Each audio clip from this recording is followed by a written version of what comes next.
vamos a buscar, bueno, ya tenemos ahí el capítulo 13, versículo 8. Tomen asiento, hermanos. Capítulo 13, versículo 8. Y ahora podemos darle lectura, por favor, a alguien que me apoye. El amor no tiene fin. Algún día el don de profetizar cesará. El don de hablar en lenguas se acabará. El de conocimiento se terminará. Muy bien, gracias, hermana. Bueno, ya tratamos la semana pasada sobre el primer punto. ¿Se acuerdan cómo se llamaba? El tema pasado.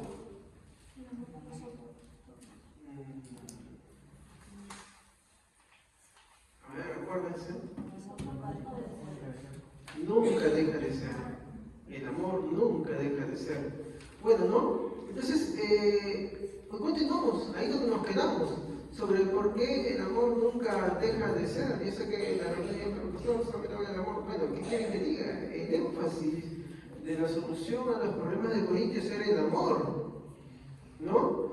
Entonces, habíamos visto algunas cosas que estábamos viendo, ¿no? Por ejemplo, cómo es presentado, ¿no? Pablo, ¿cómo presenta el amor? ¿Cómo lo presenta? ¿Se acuerdan? Hace una distinción entre el amor, las profecías, las lenguas, el conocimiento, la ciencia, y hace una distinción marcando un bloque entre lo primero y lo segundo, ¿no? ¿Cómo lo clasifica? Muy bien. Presenta al amor en primer lugar como algo permanente. ¿Ok?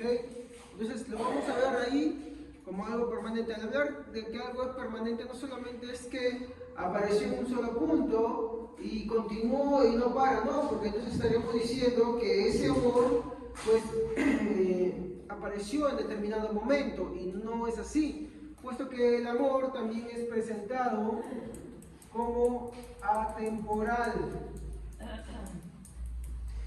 ¿Y por qué es presentado como atemporal? Porque básicamente la Biblia enfatiza que Dios es amor.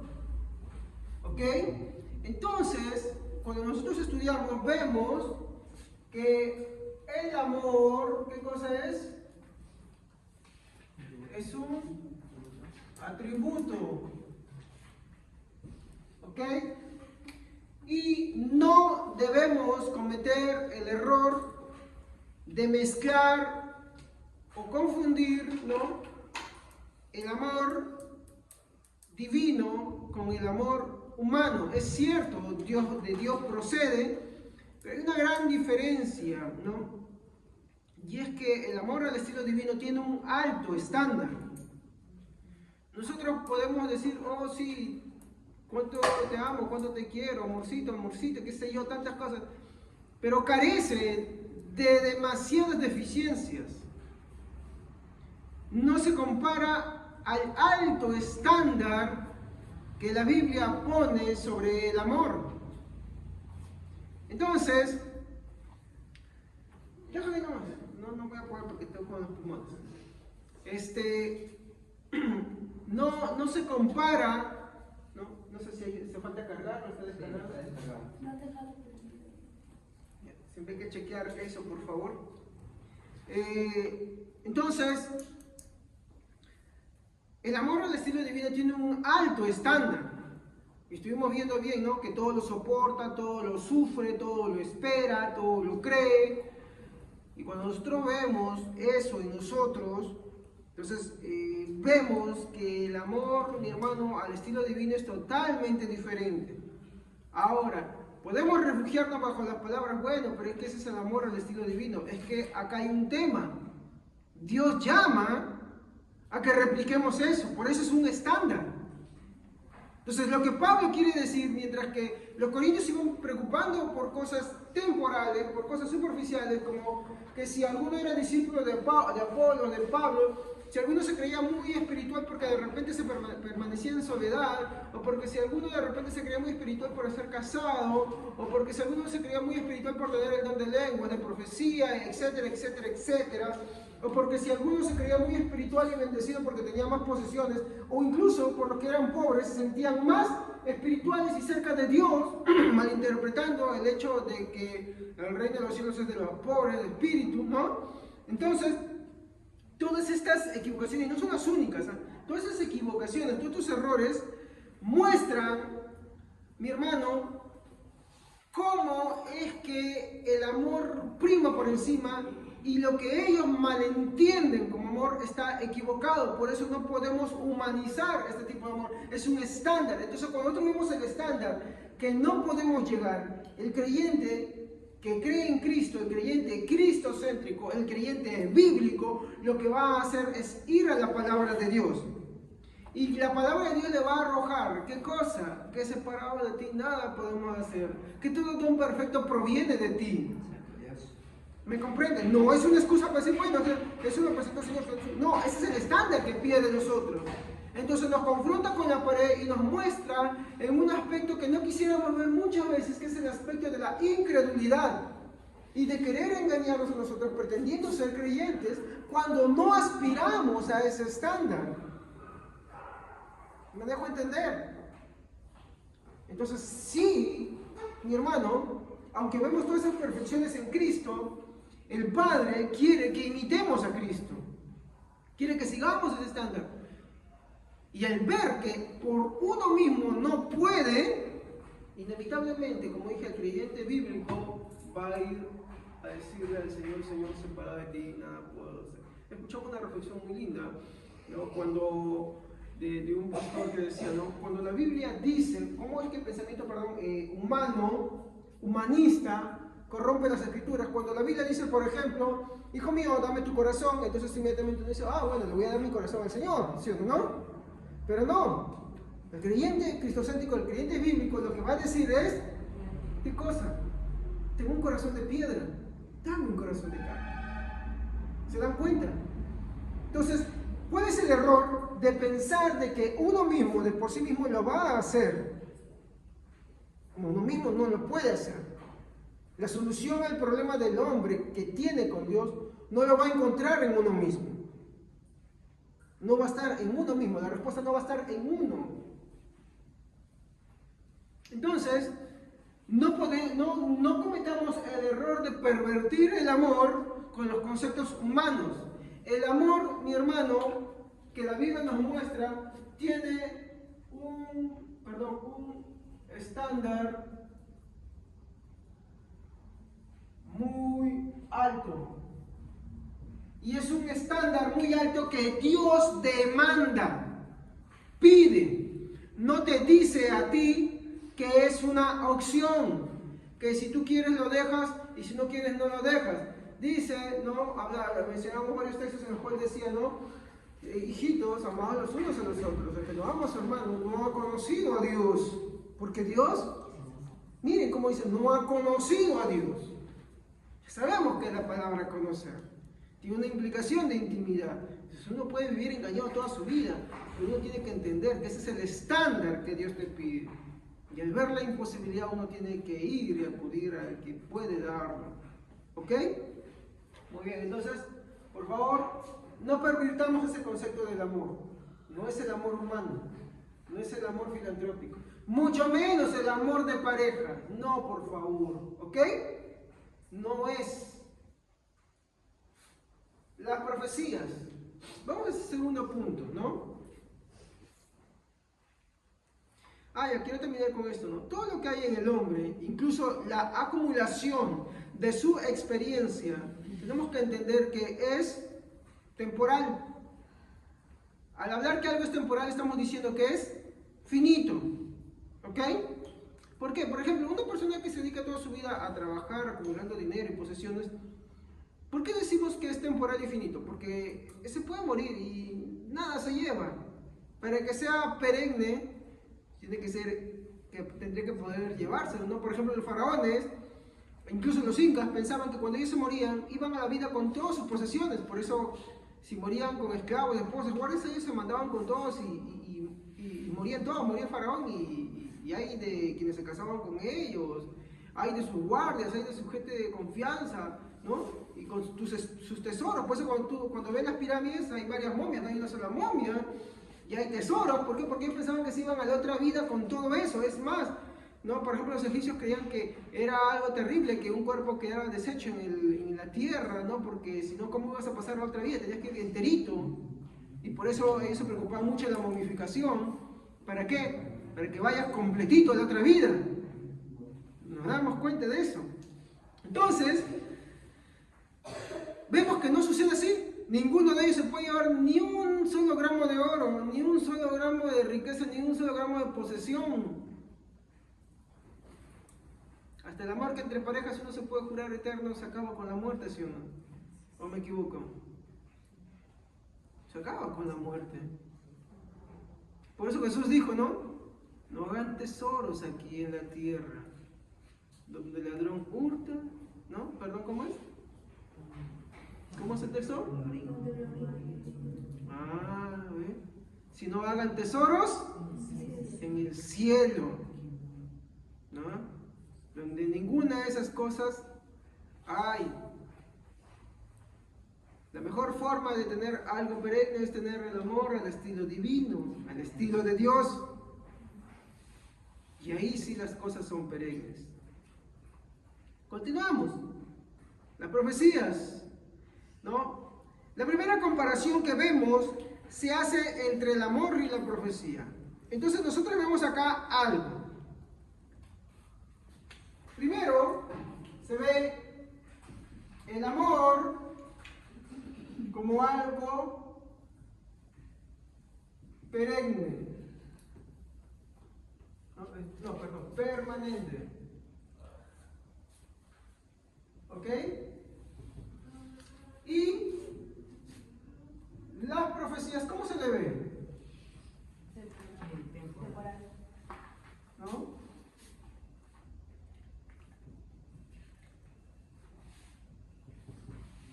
Muy bien. Entonces, Corintios dice, el amor es permanente, porque dice nunca deja de ser. Pero las profecías son temporales, porque ¿qué es lo que dice? A ver, vean lo que dicen sus textos. Las profecías cesarán, acabarán, terminarán, cumplirán. Van a encontrar todas esas diversificaciones, ¿ok? Entonces, así es como se muestran las profecías. ¿Cómo? Que acabarán, terminarán, cesarán, cumplirán. Muy bien. Entonces yo acá quiero ver algo. ¿Cómo entendemos? ¿Cómo entendemos las profecías?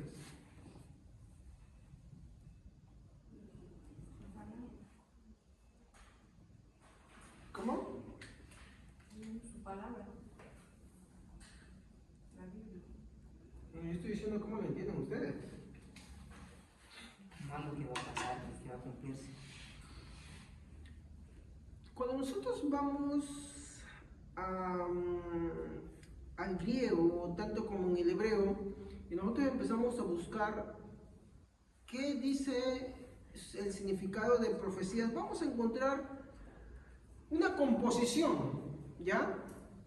Y básicamente te van a decir dos cosas, ¿ya? Cuando vemos esta palabra de profetizar, ¿ya? Vamos a ver dos cositas que dice. La primera es que es hablar como orador. ¿Qué es un orador, hermanos? Expone.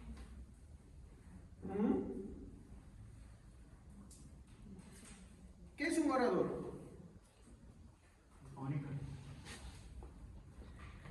Cuando tú vas a una conferencia, sale alguien hablando, ¿qué es esa persona? Un expositor. un orador, un expositor, no, pero un orador se dice ¿por qué? Porque él habla con la gente, le habla a la gente, ¿ok? Este es uno de los significados. Y el otro es hablar también lo mismo por inspiración. Este es y quiero que me escuchen bien, ¿eh? Este es el problema de la mala comprensión de profetizar. Porque sí es cierto, hablar por inspiración nos habla de predecir. Cuando tú vas a ver el diccionario griego y hebreo, vas a ver eso, ¿ya? Entonces, ¿qué notan ustedes acá? O sea, para resumir, ¿no? Perdón. Uy, me equivoqué acá. Era al revés. ¿Ya? Ya. Entonces, ¿qué es profetizar? En pocas palabras. Hablar en lugar de. En este caso, los profetas, los apóstoles, los discípulos hablaban en lugar de Dios. Transmitían lo que Dios decía. Pero ustedes, ¿qué ven acá? Básicamente profecía, ¿cómo lo definen?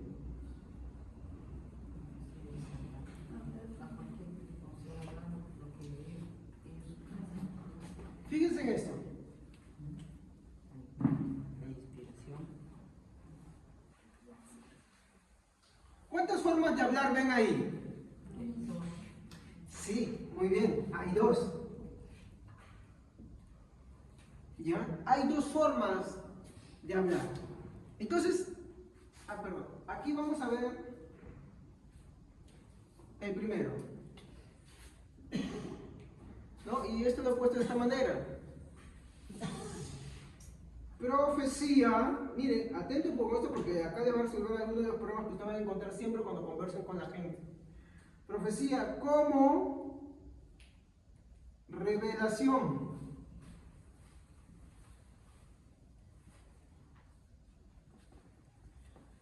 Hay dos formas. Profecía como revelación. Acá quiero hacerles la pregunta. ¿Cómo está edificado la iglesia?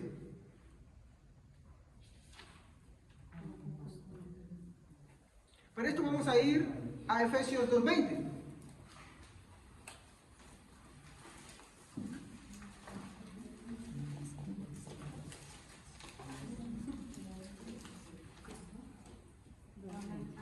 Ustedes los creyentes son esta casa, construida sobre una base sólida formada por los apóstoles y profetas, siendo Cristo mismo la piedra más importante de la construcción.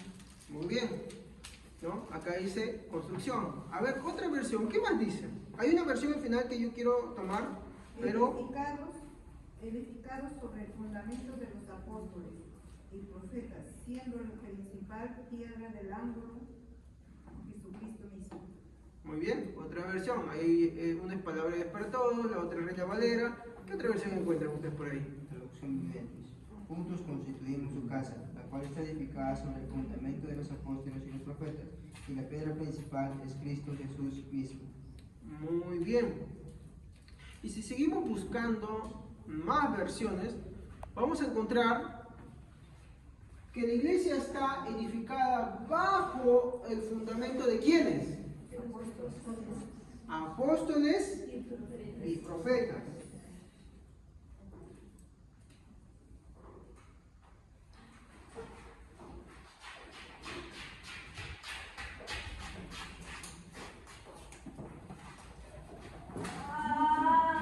Muy bien.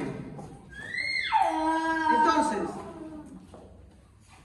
quiero hacerles acá la pregunta. ¿Qué es un fundamento?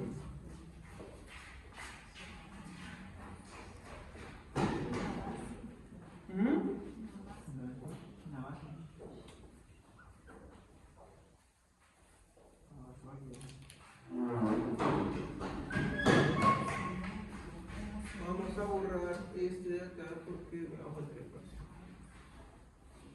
¿Qué es un Algunos ya lo han dicho ya. Bueno, para empezar sí es cierto. Un fundamento es una base. También es un principio. También es un origen. Cuando hablamos de fundamento nos referimos sobre lo que está hecho algo, sobre lo que está fundado. Puede ser una construcción, que es la metáfora que se usa acá, pero también puede ser un conjunto de cosas, ¿no? Sobre la cual, por ejemplo, en el caso del cristianismo, hay un fundamento básico. Y creo que cuando ustedes leen su mismo versículo de Efesios 2:20, van a ver cuál es esos fundamentos.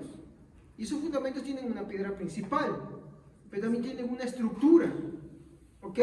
Entonces, la iglesia está fundada, dice, bajo el fundamento de los apóstoles, y miren el orden como dice. No dice el profeta. ¿Quién es más antiguo? ¿Los profetas o los apóstoles? Los profetas, porque los profetas son más antiguos. Pero acá pone el orden al revés. Pone apóstoles y profetas, ¿no? Como los mayores y los menores. ¿Por qué mayores? Porque estos primeros, que son los apóstoles, que vendrían a ser los últimos en sí, son los mayores. ¿Por qué? Porque ellos vieron a Cristo. Porque ellos presenciaron a Cristo. Y por algo que les voy a ir mencionando ahorita. Entonces, vamos a ver, y acá vamos a invertir el orden, vamos para poder entenderlo, vamos a ver a los profetas, ¿ya? Vamos a ver a los profetas. En el caso de los profetas, ¿no? ¿De qué hablaban los profetas? ¿De qué hablaban? De predicciones.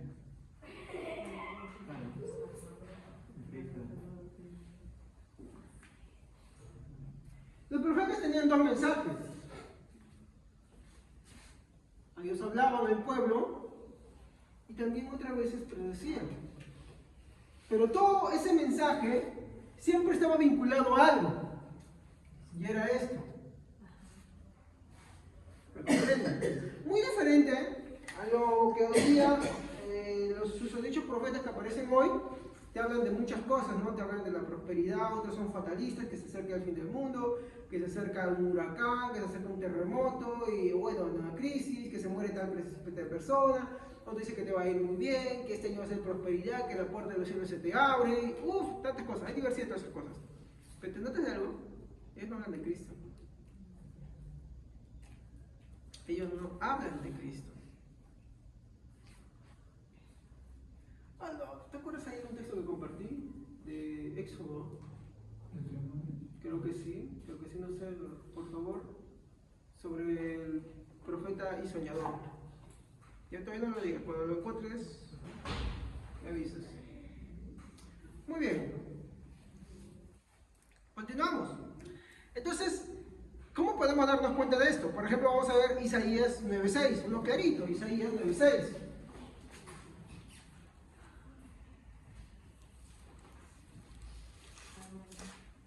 Pues nos ha nacido un niño, un hijo se nos ha dado, el gobierno descansará sobre sus hombros y será llamado Consejero Maravilloso, Dios Poderoso, Padre Eterno, Príncipe de Paz.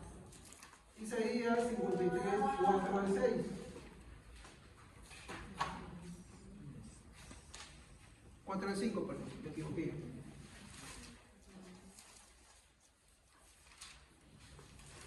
(53, 4 al 5). Amén. A pesar de todo esto, Él cargó nuestras enfermedades y soportó nuestros dolores. Nosotros pensamos que Dios lo había herido y humillado, pero Él fue herido por nuestras rebeliones, fue golpeado por nuestras maldades. Él sufrió en nuestro lugar, y gracias a sus heridas recibimos la paz y fuimos sanados. Muy bien. ¿De quién está hablando acá? De Cristo, ¿no? Muy bien. Ahora vamos a poner un poquito más complicado. Vamos a Joel, ¿ya? Vamos a agarrar muchos textos, hermanos, pero quiero solamente unos cuantos nada más, ¿ya? Joel 2:28, por favor.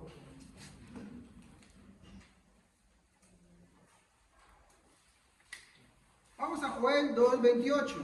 Y después de esto derramaré mi espíritu sobre toda carne, y profetizarán vuestros hijos y vuestras hijas. Vuestros ancianos tendrán sueños y vuestros jóvenes serán visiones. Muy bien. ¿De quién creen que está hablando ese texto? ¿A quién se está dirigiendo? ¿Seguro? ¿A sus apóstoles? ¿A quién les voy a dar un tip?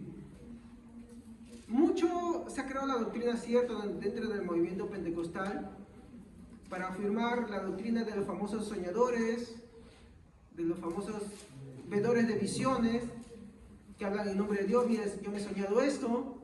Ahora hay doctrina, la gente sueña más que José, soy sincero, tiene más visiones que Daniel. Cuando Daniel con la justa tenía un par de visiones, mi hermano, cuando José en su vida tuvo un par de sueños y ni siquiera supo lo que significaban para él, ¿ok? Es la verdad. Pero hoy en día hay hermanos que han creado la doctrina, y eso es más dentro del movimiento pentecostal, hay que ser sinceros, que sus sueños tienen más peso que la palabra de Dios. Y ellos sueñan de todo. Sueñan de cómo está el hermano, cómo está la hermana, cómo está el pastor, cómo está la hermana, cómo están los hijos, cómo está todo el mundo. Nunca se ven sus sueños ellos mismos, paradójicamente, ¿ya? Pero son soñadores. Y muchas veces sus sermones se basan en sus sueños. Sus sermones se basan en sus sueños, en sus visiones. Ahora, vean básicamente, vuelvan a repetir Joel 2:28. Después de esto derramaré mi espíritu sobre todo el género humano. Los hijos y las hijas de ustedes profetizarán. Tendrán sueños los ancianos y visiones los jóvenes. Si nosotros lo leemos así, podemos entender y decir, oh, claro, ¿no? Sí, o sea, tener sueños es bíblico, tener visiones es bíblico, ¿no? Entonces ahí justificamos, bueno, las revelaciones y de los famosos soñadores de hoy en día, que abundan demasiado, ¿sí o no? ¿Me equivoco? ¿Sí, no? Y podríamos decir que, básicamente, pues tiene razón. Pero si nosotros vemos este versículo en su contexto, vamos a dar cuenta que no está hablando de nosotros. O sea, sí menciona, pero el versículo no quiere hablar de ellos porque el versículo está apuntando a otra cosa. Entonces, vayamos a ver qué es lo que dice este versículo en su contexto. Del versículo 28 al 32. Y miren qué dice. Y después de esto, derramaré de mi espíritu sobre toda carne, y profetizarán vuestros hijos y vuestras hijas. Vuestros ancianos soñarán sueños, y vuestros jóvenes verán visiones. Voy a dejar este versículo y después voy a regresar a él, ¿ok? Muy bien, verso 29. Y también sobre los siervos y sobre las siervas derramaré de mi espíritu en aquellos días. Verso 30. Y daré prodigios en el cielo y en la tierra, sangre y fuego y columnas de humo. El sol se convertirá en tinieblas y la luna en sangre. ¿A qué les suena esto a ustedes?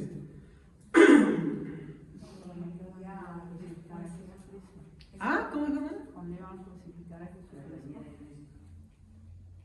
Está hablando de Cristo. Está haciendo referencia de Cristo. Los profetas del Antiguo Testamento mostraban a Cristo, o sea, al Mesías viniendo no solamente a restaurar a Israel, sino a impartir justicia. Y esta forma en la cual se presentaba del sol en sangre, que Jesús también lo habla, ¿ya? Que Juan el Bautista también lo habla así de esta manera. El hacha ya está el aventador está en su mano, el hacha está puesta en la raíz del árbol, todo aquel árbol que no haya fruto será cortado y echado en el fuego, ¿no? Lo presenta de esta manera, ¿o no? ¿O me equivoco?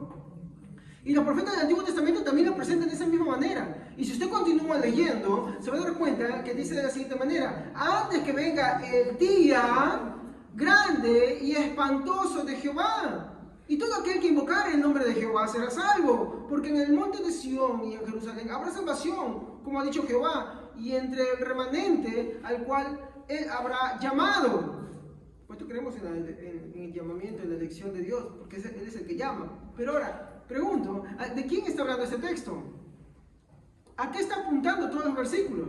A Cristo. Exacto, está apuntando a Cristo. Ahora, entonces, ¿por qué dice que los creyentes tendrán, los jóvenes, dice específicamente, los jóvenes tendrán visiones y los ancianos soñarán. Muy bien, definamos que es un joven, definamos que es un anciano. Muy bien. ¿Cómo se le define a un joven? Aparte de la edad. ¿Cómo?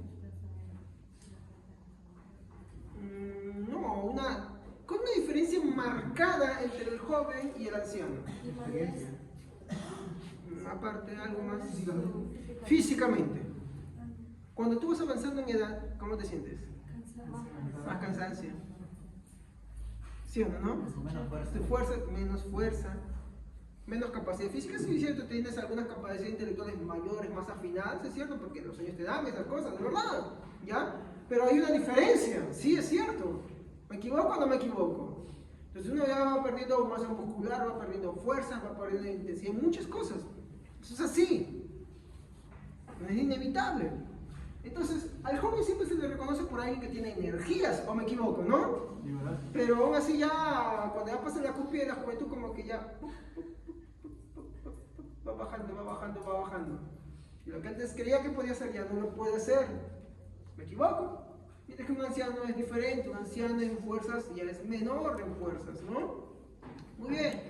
Entonces, miren la alusión que está haciendo. Vuestros jóvenes tendrán, ¿qué dice? No.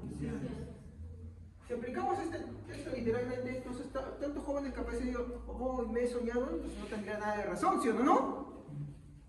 Y los ancianos, ¿qué les dice? Tendrán sueños. ¿Saben qué otra versión es cómo lo traduce? Y aquí se las voy a explicar.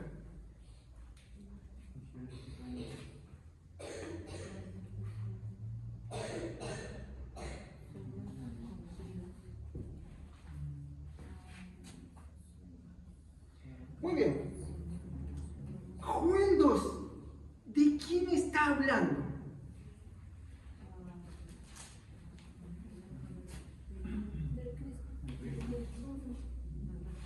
Básicamente dice vapor, la luna en sangre, el sol oscurecido, columnas de humo, ¿sí o no? Típica imagen del Apocalipsis, típica imagen de Jesús diciendo sobre el juicio de las naciones y todo eso, ¿no? Muy bien. Dense cuenta ustedes que el texto no está hablando de las personas en sí, sino que está apuntando a Cristo, sino que está hablando que hay ciertas cosas que van a ir sucediendo, ¿no? En torno a la venida del Mesías. Muy bien, ahora, es la aplicación. Cuando tú ves el contexto, ves en primer lugar que está hablando de la venida de Cristo, pues de los posteriores tiempos. Entonces, en los posteriores tiempos, ¿cómo inicia? Dice, ¿no? Muy bien, vuestros jóvenes tendrán visiones y vuestros ancianos soñarán. Cuando Jesús nace y es llevado al tiempo de la ceremonia, al templo para ser presentado, ¿quién estaba esperando? Simeón. ¿Y qué dice Simeón? ¿Qué decía Simeón? ¿Qué dice el escritor del Evangelio? A el Espíritu Santo le había prometido que no vería muerte hasta que viera la salvación de Israel. Entonces uno diría, la salvación de Israel, si Israel está bajo el imperio romano, entonces que sea liberado. No. La salvación de Israel, ¿qué cosa era? El Mesías, ¿no? Entonces cuando él ve al bebé dice, uy, él es la salvación, ya puedes dejar ir en paz a tu siervo porque mis ojos han visto al Salvador. Ahora pregunto, ¿era el único? ¿Quién más estaba ahí? Ana también, y ella hablaba, todo el mundo dice, del niño. Y si tú te das cuenta, no era el único, porque tú te das cuenta cuando Jesús se pierde en el templo, dice que es muy diferente la gente que cuando ya era maduro, ¿no? Así que se quedaban atónitos de la sabiduría que él tenía, le escuchaban, ¿no? Entonces, ¿qué vemos? En el caso de Simeón y de Ana, y no eran los únicos, me imagino que muchos esperaban. El hecho de Israel siempre era esperar al Salvador, era esperar al Mesías. Entonces, ¿esto qué era para ellos? Joel les habla del cumplimiento de sus sueños. ¿Sus sueños qué eran? ¿Tener una casa grande, tener esas cosas? ¿El amor de su vida? No, que el Mesías venga. Y en los posteriores tiempos nuestros ancianos soñarán. Verán sus sueños cumplidos, dice otra formulación del texto. Verán sus sueños realizados. ¿Me dejo entender? Verán sus sueños realizados. Cuando nosotros vemos a los patriarcas, a los profetas del Antiguo Testamento, Jesús dijo, muchos de ellos anhelaron ver mi día y no lo vieron. ¿Cuántos quisieron oír lo que ustedes oyen y ver lo que ustedes vieron? Pero no lo hicieron. Y ellos anhelaron. Es el sueño. Vuestros jóvenes tendrán visiones. Habla de alguien fuerte, ¿no? Entendemos por visión, acá no estamos hablando de vaticinar el futuro. Por ejemplo, ¿qué se dice a alguien cuando tiene visión? Expectativa. ¿No? Está enfocado en algo, tiene visión, algo que no lo ve ahora, pero que espera que sea así, y trabaja y se esfuerza por eso. Claro, su meta, por así decirlo, ¿no? Entonces dice, vuestros jóvenes tendrán visiones. ¿Visiones en qué? A ver, hermanos, yo siempre les digo, ¿no? Sí es cierto, hoy nos preocupamos mucho porque, mi hijo va a ser un profesional, que está muy bien, mi hija va a realizarse con esto, que está muy bien, un futuro para él, para ella. Pero no nos preocupamos porque ellos sean buenos creyentes, porque ellos tengan visiones en el Señor. ¿Cuál es tu propósito con el Señor? ¿Cuál es tu meta para con el Señor? Nos preparamos para este mundo, pero no nos preparamos para que, mi hermano, vivan con Cristo. Entonces todos ellos viven pensando en cosas terrenales, en cosas mundanales.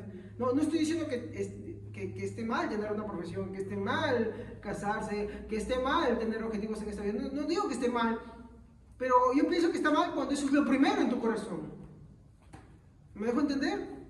Entonces, los jóvenes hoy tienen visiones de todo. Tienen visiones en la carrera que voy a tener, ¿no? En la casa que voy a tener, ¿no? Con quién me voy a casar, con quién me voy a enamorar, qué va a ser de mi aquello, lo otro. Tienen visiones de todo tipo, ¿o me equivoco? ¿Trabajan y se esmeran por eso? ¿Sí o no? Pero una evidencia de aquel que ha nacido del Espíritu Santo, porque ahora dice, en los posteriores tiempos derramaré de mi Espíritu, y vuestros jóvenes tendrán visiones, es que ellos tendrán sus visiones, sus metas, ¿en quién? En Cristo. Y una visión en Cristo es la predicación del Evangelio, pero también esperar su pronta venida, así como recordar su muerte, sacrificio y resurrección. Mientras que el anciano que ya vivió en vida, mi hermano, vio su sueño cumplido. Y ese sueño cumplido es el Cristo ya vino. El Cristo ya murió por mí. ¿Me entienden? Es la paz para él. Es su Salvador ya presente. ¿Por qué? Porque el texto no apunta, mi hermano, acá la doctrina de los soñadores ni de los que tendrán visiones. Hermano, ese es un texto que no apunté, por favor. ¿Puedes ayer mencionarlo? ¿Sí? A ver, ¿si es correcto? Deuteronomio 13. Puede darse el caso de que un profeta o alguien que predice el futuro mediante sueños aparece entre ustedes y te anuncia una señal o un milagro. Si la señal o el milagro que te anuncia sucede y te dice, sigamos a otros dioses que tú no conoces y adoremos, no debes escuchar sus palabras. Es que el Señor tu Dios te está probando para saber si amas al Señor con todo tu ser. Lo voy a leer en la versión Reina Valera para que ustedes lo vean. Cuando se levantara en medio de ti profeta o soñador de sueños. ¿Ya está viendo ya? Cuando se levantara en medio de ti profeta o soñador de sueños. No, pero pastor, lo que me dijo tal persona que me profetizó se cumplió. Lo que esa persona soñó se cumplió al pie de la letra. Miren, ven Deuteronomio 13, lo que dice. Y te anunciaré señal o prodigio, algo milagroso o algo que ocurrirá, o te mostraré algo, dice, y se cumpliere la señal o prodigio que él te anunció diciendo, vamos en pos de dioses ajenos que no conociste y sirvámonos, no darás oído a las palabras de tal profeta ni de tal soñador, de sueños, porque Jehová vuestro Dios está probando para saber si amas a Jehová vuestro Dios con todo vuestro corazón y con toda vuestra mente. Ahora usted dirá, pero yo ni loco voy a decir a alguien que me sueña o me profetiza algo, ¿no? Como una revelación futura, ¿no? Y me dice de pronto, ¿sabes qué? Vamos a servir a Satanás, vamos a servir al mundo. No creo que nadie lo haga eso, ¿no? Hay que ser bien ingenuo y bien tonto, ¿no? Pero es que entendamos esto. Ídolo, no solamente, mi hermano, es lo que hacen los católicos romanos. O en muchos otros sitios donde que la gente adora cualquier otra cosa, hasta adoran la mosca, ¿ya? Adoran la tierra, adoran la Pachamama, adoran tantas cosas. Ídolo, mi hermano, son muchas cosas que ponen en primer lugar. Tú puedes tener un ídolo de una persona, de un hijo, de un esposo, de una esposa, de una hija, de un trabajo, del dinero, de las posesiones. Y no necesariamente se va a mostrar como, ay, yo lo adoro, esto, no, así no se va a mostrar. Se pone cuando tú lo pones en primer lugar que a Dios. Le das cualidades que no merece ni posee. En este caso, por ejemplo, el soñador. ¿Cómo te hace a ti ir a la idolatría? ¿Cómo te lleva a ti a la idolatría el soñador?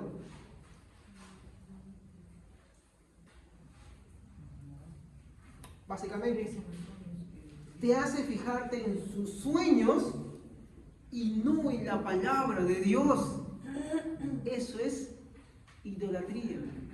¿Cómo el que profetiza te hace hacer idolatría? Porque pone sus ojos, o te hace poner sus ojos en lo que él dice, y en esto, por ejemplo, dice, no, están los fatalistas y están los que son pura prosperidad, ¿no? Los que tienen prosperidad, no necesariamente te dicen, ¿sabes qué? Vas a tener dinero. Dice, oh, sí, este año va a prosperar todo esto, tu carrera, vas a conseguir el amor. Parece Sandrón, amor, dinero y salud, ¿no? Este año el Señor me dice que te va a ir muy bien en el ministerio, o en tu trabajo, o te va a ir bien con esa pareja porque el Señor sabe que tú estás queriendo y Él te lo va a cumplir. Y te hacen ahí, desvían tu corazón, y al final algo que te parece a ti muy bueno, es lo peor que te puede pasar en tu vida. Es lo peor. ¿Por qué? Porque tu corazón se fue ahí. Y ahí, ¿qué está haciendo Dios? Te está probando, no porque Él necesite pruebas, sino para que tú te veas a ti mismo. El soñador hace lo mismo. Pone su énfasis y uno empieza a hacer más caso al sueño que a la palabra de Dios. La palabra de Dios apunta a Dios, apunta a su Hijo Jesucristo. Pero el soñador te hace que pongas tu mira en sus sueños. Y puede ser fatalista, como decirte, no, ¿sabes qué? Ten cuidado, que te va a pasar, no anda con miedo diciendo, voy, me va a pasar esto, que otro. O te pone la mira en, oh, mira, ¿sabes que yo me soñé? Que te estabas con tal persona y que te casabas, qué sé yo, o que te iba muy bien, porque, ¿no? O que ten cuidado, que va a pasarte esto. Te desvían la mirada de Dios a sus propias pretensiones. Y ojo, incluso puede cumplirse. Pero ¿qué dice la Biblia?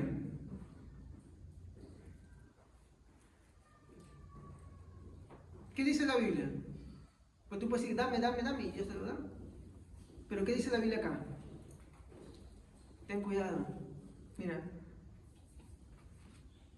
Y si se cumpliese la señal o prodigio que anunció, diciendo, vamos en pos de dioses ajenos que no conociste y sirvámosle, no darás oído a las palabras de tal profeta ni tal soñador de sueños, porque Jehová vuestro Dios os está probando para saber si amáis a Jehová vuestro Dios con todo corazón y con toda vuestra alma. ¿Dios lo permite? Sí. Sí. Dios permite eso. Entonces tiene que tener cuidado. Entonces, ahí vemos que Joel no está hablando de un ministerio de soñadores, de un ministerio de gente que va a empezar a tener visiones fatalistas o de fortuna. No está hablando de ninguna de las dos cosas, está hablando de Cristo. Todos los profetas hablaban de Cristo, apuntaban a Cristo, traían a reflexión al pueblo y a la vez que traían reflexión del pueblo les hablaba de Cristo. ¿Ok? Entonces, ese era el fundamento de los profetas. ¿Ok? Ese era el fundamento de los profetas. Entonces, yo creo que acá podemos mencionar muchos más. Un último texto, Deuteronomio 18:15.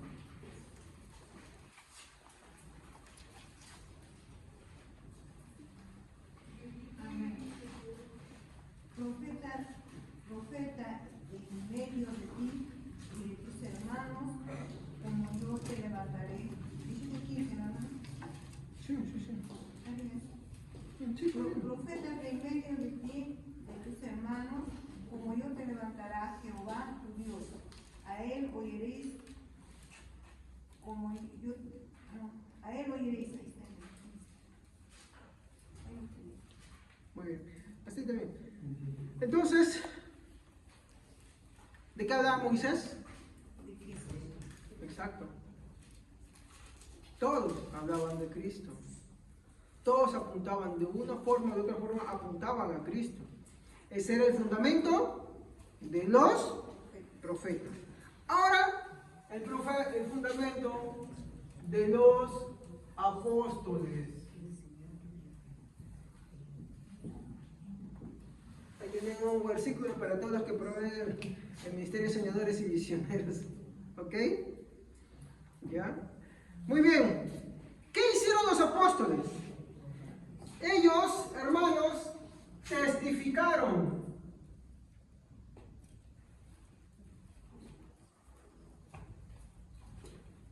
¿Qué testificaron? De Cristo. Básicamente lo que Joel decía, ¿no? Nuestros jóvenes tendrán visiones y verán, nuestros ancianos verán sus sueños cumplidos. Los apóstoles, mi hermano, testificaron todo eso. Por eso lo pone el apóstol Pablo en primer lugar, primero el fundamento de los apóstoles, y luego de los profetas, porque los apóstoles, mi hermano, pudieron ver con sus ojos todo, escuchar, y ellos lo transmitieron como testigos fieles. Por eso, sus escritos de ellos, que fueron los testigos presenciales de todo, mi hermano, son importantes para nosotros. Todo el libro que está acá, mi hermano, tuvo que ver con alguien que presenció o transcribió de alguien que fue alguien que presenció directamente a Jesús o escuchó sus palabras. Por eso es especial esto. Entonces, vamos a ver, por ejemplo, Juan 1:14.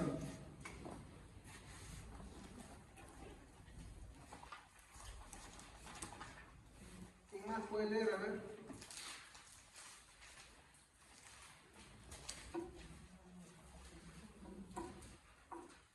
Y habitó entre nosotros, y vimos su gloria como el unigénito del Padre, lleno de gracia y de verdad. Juan dice, vimos su gloria. Caminó entre nosotros, vimos su gloria. Él está testificando. Mientras que los profetas, ellos recibían una revelación de Cristo, recibían, mi hermano, sobre las cosas que iban a venir. Los apóstoles, ¿me entienden? Exacto, lo presenciaron, vivieron, comieron con él. ¿Qué más? Primera de Pedro 15. Primera de Pedro, perdón, capítulo 1, versículo 15.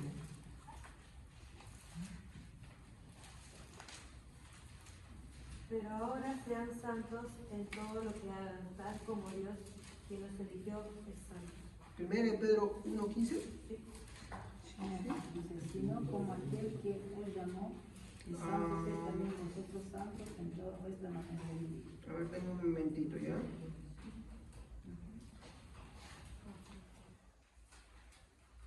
Pedro en este versículo está hablando, me confundí de repente, está hablando sobre que él presenció, ¿no?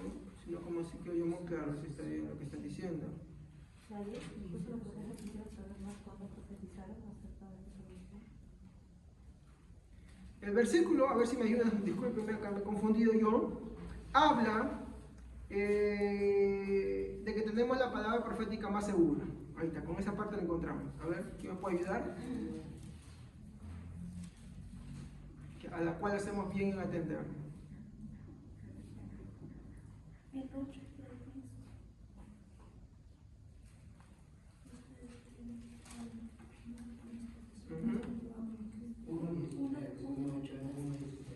¿Cómo?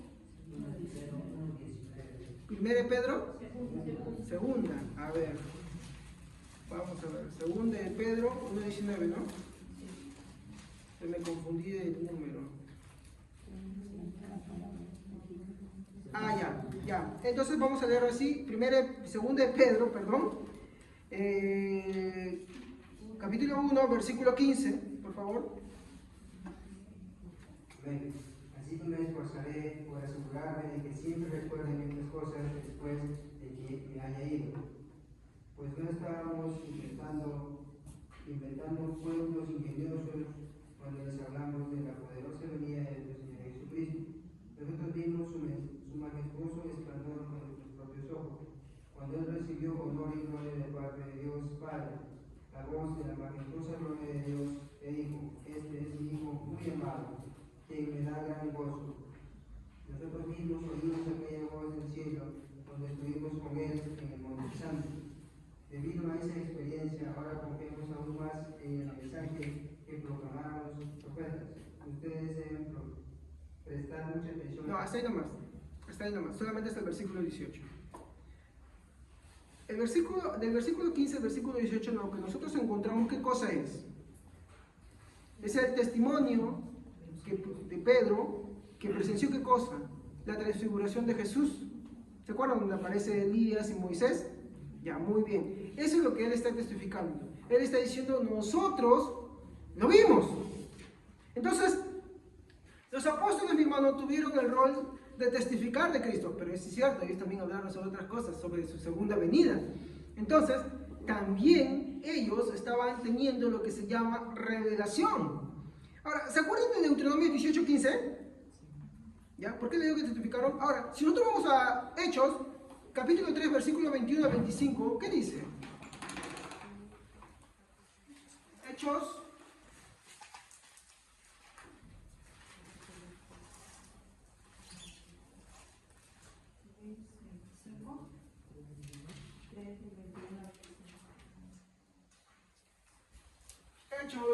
3, versículo 21 al 23, perdón. Amén. Aquí de cierto es necesario que el cielo reciba hasta los tiempos de la restauración de todas las cosas de que habló Dios por boca de sus santos profetas que han sido desde tiempos antiguos. Porque Moisés dijo a los padres: el Señor vuestro Dios os levantará profeta de entre vuestros hermanos, como a mí.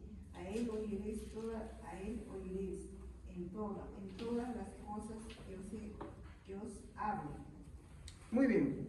Entonces, ¿qué vemos acá? Los apóstoles confirmaron todo lo que los profetas hablaron, ¿sí o no? Sí. Tanto los apóstoles como los profetas dieron lo que se le conoce como revelaciones. Ambos dieron lo que se llaman revelaciones.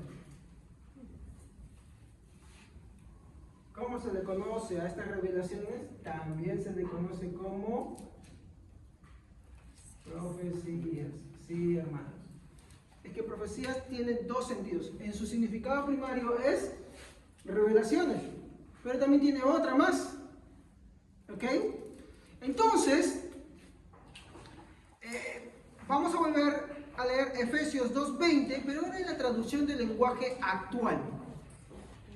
¿Tiene alguien la traducción al lenguaje actual? Si no, yo para hacer leerlo.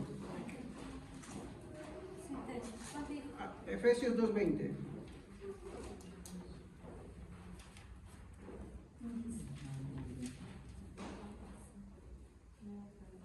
Amén.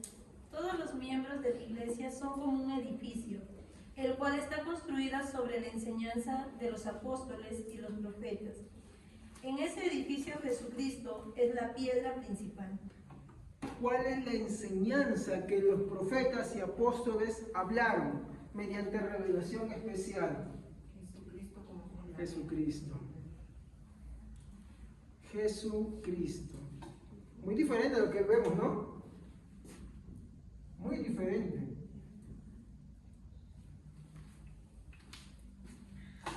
Entonces, todo lo que le hablaron, como les dije, se le conoce como revelación especial. Después, mi hermano, de cerrado el canon, cesaron las revelaciones. Después de que el último libro de la Santa Palabra de Dios fue escrito, se cerró. No hay más revelaciones especiales. Por eso Pablo, que dice en el versículo 8 de Corintios 13. A ver, ¿alguien que no haya leído? Corintios 13, 8. Volvemos ahí.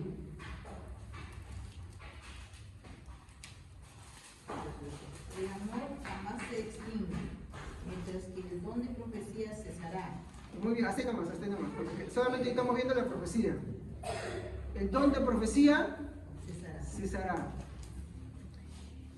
Como le dije, a veces se confunden estas palabras porque tienen que tener en cuenta que se cuando esto va hablando de algo. Se confunde esto para decir que, todavía hay profecías. No, mi hermano, no hay profecías en el sentido de revelaciones. Porque en otra parte dice que la profecía tiene un objetivo y una aplicación actual para la iglesia. Pero acá nos dice que va a cesar. ¿Me comprenden? Que se va a acabar, que se va a terminar. La santa palabra de Dios, que tiene la revelación especial, tiene su cumplimiento cuando Cristo regrese. ¿Estamos? Y en determinado momento se dará por cumplido totalmente. Pero ya no hay más revelaciones que añadan a eso. ¿Me dejo entender? Ya no hay más que, el Señor me ha revelado que ahora va a suceder esto, o el Señor me ha revelado. Ustedes han escuchado en iglesias que prácticamente todos dicen, el Señor me ha revelado, el Señor me ha revelado, el Señor me ha revelado por acá, por allá, ya sea por visiones, ya sea por sueños o porque me profetizaron. Pues esto ya no es así. Porque en el sentido de la revelación que solamente la tenían los profetas y los apóstoles, ya no hay. Ya no hay. Por eso los que entienden el don de profecía, como que las revelaciones continúan, se están equivocando. ¿Por qué? Porque nosotros a la palabra de Dios no podemos añadirle más. ¿Y cómo podemos demostrar que son equivocadas? Porque la mayoría de ellas, ¿de qué te hablan? ¿De lo bien que te va a ir? ¿O de lo mal que te va a suceder? ¿O del anhelo que tú tienes? ¿Y qué diferencia hay entre el fundamento que hablaban los profetas y apóstoles? Cristo. Y hoy en día, incluso hay iglesias que aunque ellos no creen en el ministerio quíntuple, que ellos dicen, no, la apostolado y profecía, porque el ministerio son 5, son 4, ¿ya? Aunque ellos no creen esto, dicen, no, nosotros no creemos tampoco que haya apóstoles y profetas, lo pregonan así. ¿Y cómo lo pregonan así? Porque ellos también que piensan que todavía hay revelaciones cuando ellos dicen, el Señor me ha dicho que aquello y lo otro. El Señor no les ha dicho nada. ¿Quieres que el Señor te hable? Abre tu Biblia. ¿Tú quieres que el Señor te diga? Abre tu Biblia. Pero esto se metió tan profundo en el pensamiento de las personas, en el corazón de las personas, que cuando uno dice, mira, tú tienes que ir a ver a la Biblia, lo que la Biblia te dice, le dan más importancia a su experiencia personal. Cuando hablamos de experiencia personal, no estoy diciendo que las experiencias no valen, hay que tener en cuenta, la experiencia no se puede superponer a la palabra de Dios, ¿estamos? Y en este caso, cuando habla de experiencias, habla de aquello que dice, bueno, no, mi sueño, pero yo me soñé esto. Tú puedes haber soñado y el sueño puede estar muy equivocado. No, pero el Señor me dijo, pero ¿dónde dice la Biblia que el Señor sigue añadiendo a su escritura algo nuevo? Y si tú necesitas que alguien te esté profetizando para que te diga algo para tu vida, entonces ¿para qué está la palabra de Dios? Y como le contaba a alguien, y si para ti, por último, eso esté ya de acuerdo con la palabra de Dios, ¿qué quiere decir? Que eso no habla bien de ti, ¿por qué? Porque quiere decir que la Biblia la tienes tirada al costado. ¿Y qué dijo mi hermano Jesús en la parábola del rico y Lázaro? Si no creen a Moisés y a los profetas, ni aunque el muerto se levantare, creerán. Eso es lo que estábamos leyendo en Deuteronomios 13:1, ¿no? Si se levantara un profeta o un soñador, y aún lo que dijera se cumpliere, y dijera, vamos en pos de Dios, así te invitan en pos de otros dioses. Ese Dios no está con el nombre de María, de la Pachamama, no está con ese nombre. ¿Saben con qué nombre está? Con el nombre de la idolatría de la persona. Oh, sí, el sueño. Oh, el ungido. Oh, ¿qué? No. Por eso le digo, no, ya no hay más revelaciones, ni por sueño, ni por éxtasis, ni por nada. Amén, hermanos. ¿Tú quieres que Dios te hable? Abre tu Biblia. Dios te va a hablar por medio de ella. Entonces, lo que queda hoy en día, mi hermano, son profetas en un sentido secundario. ¿Estamos? Estos son profetas en un sentido primario, ¿ya?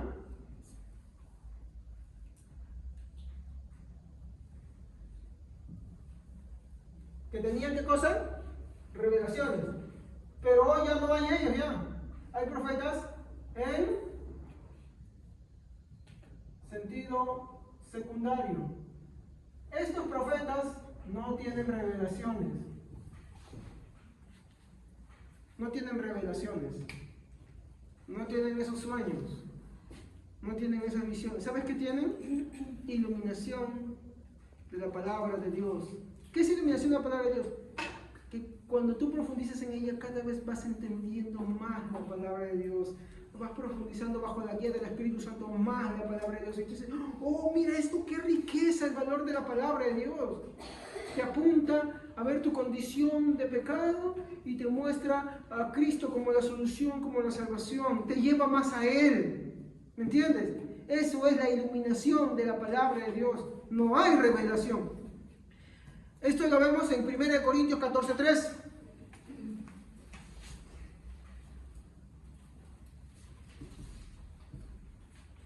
A ver, dale por favor. Pero el que profetiza habla a los hombres para edificación, exhortación y consolación. ¿Se dan cuenta? Y en ese sentido secundario, sí existen profetas. ¿Quién es un profeta? Aquel que predica. Cuando uno predica fielmente, porque no cualquiera, cuando uno predica fielmente de la palabra de Dios, no necesariamente el que está acá adelante. Tú puedes estar reunido ante un grupo de personas y tú abres la Biblia. ¿Qué estás haciendo ahí? Estás profetizando. ¿Entiendes? ¿Por qué? Porque estás hablando conforme a las Santas Escrituras. Cuando tú le predicas a alguien, tú estás profetizando porque estás hablando en lugar de Dios. Las palabras de Dios. Ya no en el sentido primario de las revelaciones, sino en el sentido secundario de la exhortación, edificación y consolación de la iglesia. ¿Estamos? Entonces, estos profetas hablan para exhortación, consolación y edificación. ¿De quién? De la iglesia. Hermanos, ¿ven la diferencia? ¿Sí? ¿Notan la diferencia? Claro. Pero este primero ya no hay. ¿Estamos? Este segundo sí hay. Este segundo no tiene sueños, no tiene visiones de ese tipo, no tiene esas cosas, no tiene esas revelaciones especiales, no dice que el Señor me ha dicho. Si te dice el Señor me ha dicho, te vas así conforme a lo que dice. El Señor me ha dicho en su palabra, leyéndotela, abriéndotela, mostrándotela. ¿Me comprenden? Está el segundo tipo. ¿Por qué? Porque, mi hermano, si nosotros decimos que el primero hay, entonces la Biblia ya no es suficiente. Y le añadiríamos más cosas. Y ahí es donde que sale, por ejemplo, el libro de Mormón. Ahí es donde que salen, mi hermano, escritos que son más importantes que la Biblia. ¿Me entienden? Sin embargo, cuando decimos que ya no hay más revelaciones especiales, todo lo que nosotros podemos tomar tiene que ser pasado bajo el filtro de la palabra de Dios, inclusive nosotros. ¿Ok? Por eso no hay más revelaciones especiales.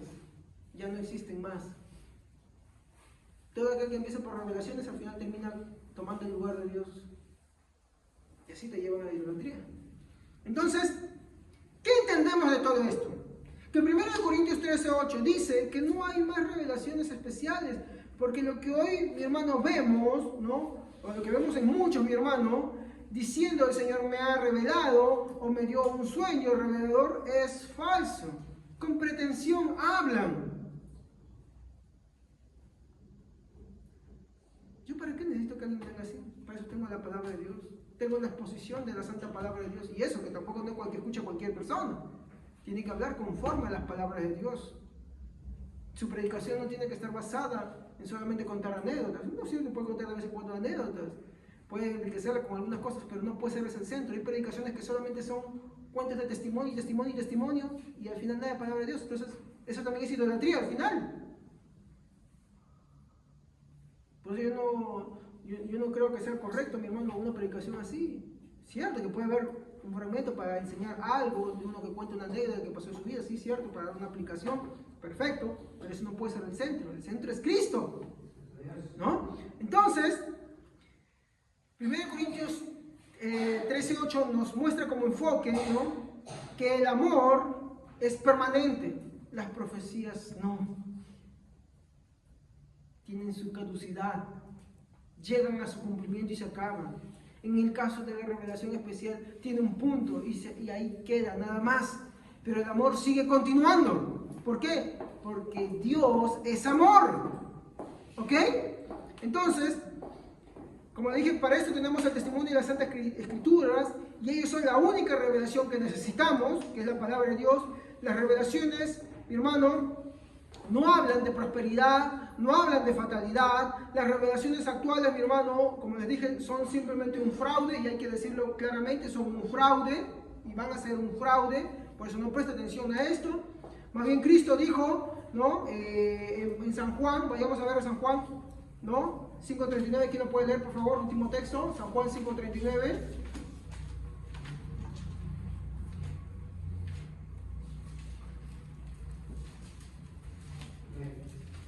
Ustedes estudian las Escrituras a fondo porque piensan que ellas les dan vida eterna, pero las Escrituras que señalan a mí. Muy bien, lo que les dije hace un momento. Fundamento de los apóstoles y profetas. Ahora, yo me pregunto una consultita. ¿A quién creen que le está hablando de este texto? Con eso quiero cerrar. ¿Seguros? ¿Seguros? A la gente que escuchaba ahí. Obvio, alguien tenía que escuchar, hermano. Vamos a ver el contexto, hermano, por eso siempre es bueno ver el contexto. Versículo 37. 5:37, miren, yo lo voy a leer. Dice así, lo leo de forma rápida, sigan conmigo ustedes. También el Padre que me envió ha dado testimonio de mí. Nunca habéis oído su voz, ni habéis visto su aspecto, ni tenéis su palabra morando en vosotros, porque a quien Él envió vosotros no creéis. Está hablando a los que no creen. ¿Se dan cuenta? No se está refiriendo a sus discípulos.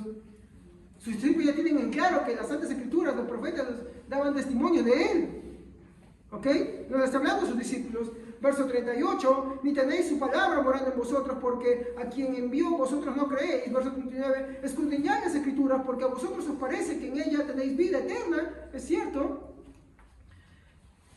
Mucha gente religiosa cree que en la palabra de Dios hay la vida eterna, pero miren esto, dice, y ellos son las que dan testimonio de mí, porque cuando tú tomas la palabra de Dios como un enfoque humanista, para un beneficio propio, está cerrado también. ¿Me entienden? Porque el Espíritu Santo te ilumina para ver eso. Ahora, verso 40, miren lo que dice, y no queréis venir a mí para que tengáis vida.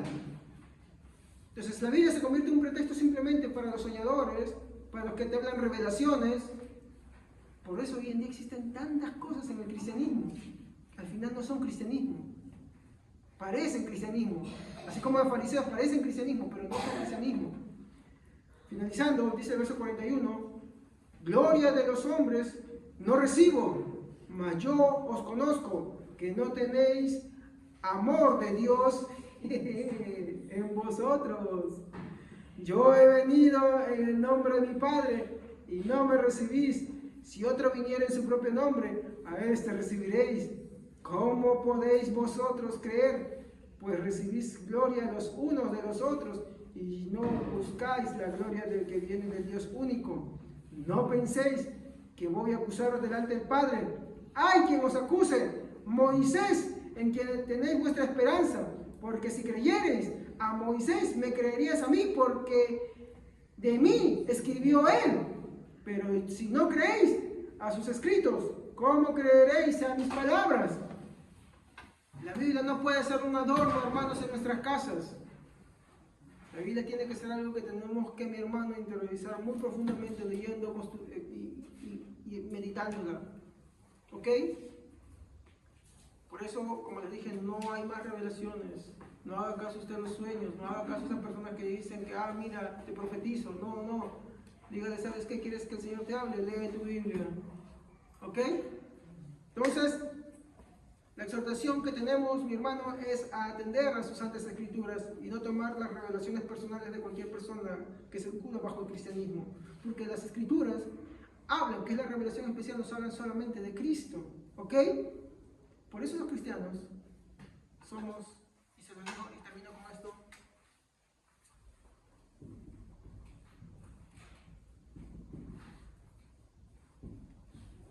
sola escritura. La Biblia es nuestra máxima norma de fe, conducta y gobierno sobre la cual se rige el creyente y la iglesia. No los sueños, no revelaciones, porque la revelación especial ya se acabó, se cerró, no hay más. ¿Amén, hermanos? Muy bien, vamos a poner aquí, vamos a agradecer a Dios. Padre, te damos las gracias en esta noche por tu palabra. Te pedimos, Señor, que esto quede en nuestros corazones para meditarla, atesorarla, Señor, para que podamos crecer en ti, Señor.